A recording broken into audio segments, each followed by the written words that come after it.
Hello everyone and welcome to my channel. If you're new here, my name is Luna and I make Animal Crossing videos every single week. So if you're into that, consider subscribing to join our little AC family. Today we will be finishing up my beaches. I only have this section here to finish and the section next to fauna. We will be doing all of that today in this video. This section of my beach is pretty long. I will probably most likely leave my rocks empty for this video just because I don't know what to put on them. But let's go ahead and start the build. I'm picking up where I last left off. In my last build, I created the Zodiac beach build where I added all of the Zodiac furniture. I wanted a space for Celeste since Nintendo didn't want to give her her own observatory room, so I decided to give her a whole beach section. If you're interested in that build, I will leave a link to that video in the time cards on top. My main goal for this build is to use up as many flowers as I possibly can. Because I have so many flowers, I actually gave a lot away. So the best idea that I came up with was creating a beach forest. I love forests so much. They remind me a lot of fairy tales. Almost every fairy tale movie I've ever seen always starts off in the middle of a forest or entering a forest. And I have the perfect path, which is the green leaf path. This path really gives an illusion of a forest. I'm also going to add a bunch of weeds and weed designs because I really want this to have that overgrown look. The one thing I didn't have for this build was coconut trees, and I got super impatient because I didn't want to plant them and then time travel a few days for it to grow. So I went on a boat trip with Cap'n and collected the trees from the beaches, which honestly, can I just say, I am super happy we have Cap'n to take us to other mystery islands. I do wish they added minigame mystery islands, so on top of him taking us to other mystery seasonal islands, he can take us to a minigame island or something, just like in New Leaf, which was so much fun. And then I was able to collect all of the exotic fruits and buy furniture that wasn't in my Nook's Cranny. Such a simple game, but so much fun. Also, by the way, this beach is actually 6 individual sections, but they're all connected together. I did it like this so just in case you didn't want to copy the whole build, you can just take whichever section you want to use on your island. I know that I'm laying down this big old chunk of green leaf path, but there's a purpose. I'm actually going to place the glowing moss pond there later on in this video. Right now, I'm just creating the blueprint, which is just laying down the green leaf path and adding all of the flowers first. And then once I added all of the flowers, I'm going to go back and add the furniture. Just because I didn't add that many furniture in this build because I also wanted this beach to be walkable. My island for the most part is kind of cluttered, but a lot of sections are walkable. I personally don't like super cluttered islands. The only reason is because the Switch lags crazy and it makes the gaming experience kind of whack. Like, you can't even enjoy someone's island without waiting 10 seconds for the frames to move. Don't get me wrong, I love cluttered islands. Nintendo gave us so many items for a reason.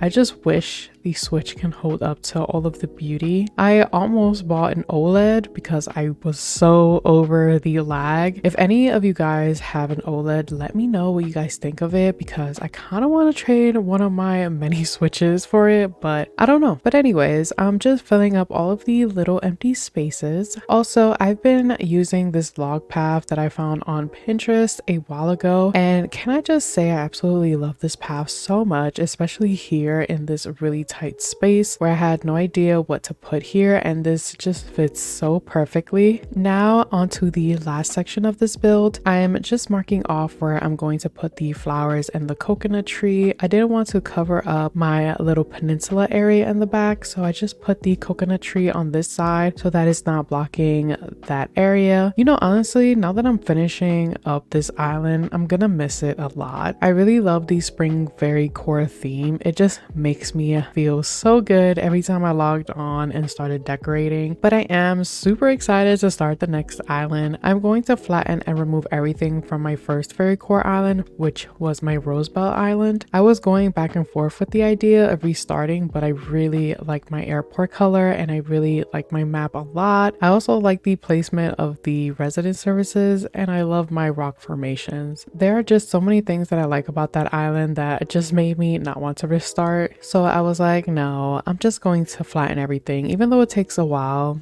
I just don't want to start all over again. I do have a few villagers in mind, so I'm going to kick out a lot of my current villagers. I might keep a few of them, but a lot of them have to go because I just want to experience new villagers. But yeah, back to the build. I'm just adding all of the furniture now. Since I don't have a lot of space, I'm just adding this mushroom parasol here, and I'm adding this Nova light to make it more fairycore. And because I can't help myself, I'm adding yet another eating area, but that is only because I have a lot of food items and I wanted to just use them all over my island. So I thought this was perfect here. I added this mum cushion so that you can sit, and then I added this mushroom stool with this gnome on top to make it look like he's making some type of jelly sandwich. And here is how the build ended up looking. I really enjoyed making this build for you guys. I had a lot of fun exploring and mixing up different custom designs and flowers to create this. I hope you guys enjoyed this build as much as I did. Now on to this next beach build, which is next to Fauna's house. For this build, I also wanted to continue with the forest theme that I have going on with all of my beaches, but I also wanted this area to be more of a space where Fauna can come to when she's tired or wants to just relax. This build is not as long as the first one we just did. I'm also going to use more furniture in this build than I did in my last one. I was looking through my storage and I found a lot of furniture that I haven't used before, and I was like, let me just go ahead and use them here. One thing I've never used or seen anyone use is that peach surprise box. I was like, no one uses this. It's so cute. I love it. Also, let's just ignore the balloon that just passed by. I was in the zone at this point, so I didn't want to stop and get the balloon, so I'm so sorry if that bothers you. So here I am laying the green leaf path. I'm laying the path down very narrow as much as possible. The reason is because I want to add flowers in between the path, so I don't want to make it too thick. I also have this little section on the left that kind of looks weird, and I don't know why I left it like that, but I'm going to fix it. I don't know if it's just me, but this island has very narrow beaches, so I find it very hard to even create anything on here. I've seen a lot of people's islands and their beaches are way more wider than mine, and they have so many beautiful things on their beach that I wish I could add, but my beach could never. That's why I'm adding the path, because to me it gives an illusion of it being wider, especially when I add flowers around it. Also, ignore the rock formation I have in the back. I'm not going to decorate it in this video. I will probably decorate it in another video. So here I am fixing up this area. I had this inflatable ring in my storage. I just had to order the pool to go with it. I really wish we could get into that pool. Such a tease. And finishing up this build with this giant vine. Here is how the beach ended up looking. I really love how this one came out. If Fauna doesn't hang out here, I sure will. This whole build is just a vibe. Thank you all so much for watching. If you enjoyed the video or found it helpful, let me know by hitting the like button. And if you want to see more videos like this, consider subscribing to join our little AC family. I know beach builds are hard to create, so I hope this helps any of you guys that may have given up on your beaches. If you do decide to recreate this, let me know what you guys did. Tag me in the photos. I would love to see all of your designs. I love how you guys make the build your own. It makes me feel so happy just knowing that I'm helping inspire a lot of you guys. Love you all so much. Take care, and I'll see you in the next video.